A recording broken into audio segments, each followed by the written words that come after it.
मर्जी, जब कोई लड़का अपने विवाह के समय लड़की के पिता के सामने दहेज की इच्छा या मांग रखता है और लड़की के पिता इच्छा पूरी भी करते हैं, तो क्या ये उस लड़के पर लड़की के पिता का कर्ज चढ़ जाता है? या अगर कर्ज नहीं है, धर्म से रहित बात है। ब्याह हो गया, अब लड़की पक्ष का जो भाव था वो वर पक्ष को दे दिया, बातचीत नहीं हुई। कहीं भी हमें शास्त्र में नहीं लिखा मिला कि उन्होंने हमसे कहा कि हम इतना इतना इतना देंगे।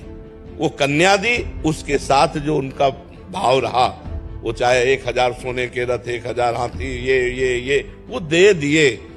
मांगना, तय करना, ये बिल्कुल शास्त्र विरुद्ध आचरण है, बिल्कुल नहीं करना चाहिए। ना तो लड़के पक्ष को ये बात रखनी चाहिए, लड़के पक्ष को बात रखनी चाहिए तुम्हारी लड़की हमारे लड़के के सुयोग्य वर, ये काफी है, अब आपका जो मनावे सो दे देना, हम उसकी आकांक्षा नहीं रखते। लड़की पक्ष को चाहिए कि जैसे पुत्रों को विभाजित संपत्ति किया, ऐसे कन्या का भी हिस्सा लगा करके उसके साथ दे देना चाहिए, बिना मांगे दे देना चाहिए। मांगना ये दहेज के अंतर्गत आता। दहेज प्रथा ये हमारे संस्कारों को, हमारे धर्म को ये मिटिया मेट कर रही है। ब्याह का तो मतलब है कि जो पान फूल बने वो हम आपके चरणों में समर्पित करते हैं, अपनी बेटी समर्पित करते हैं, आप आनंद से गले लगा करके उनको विदा किया, ये बात रही।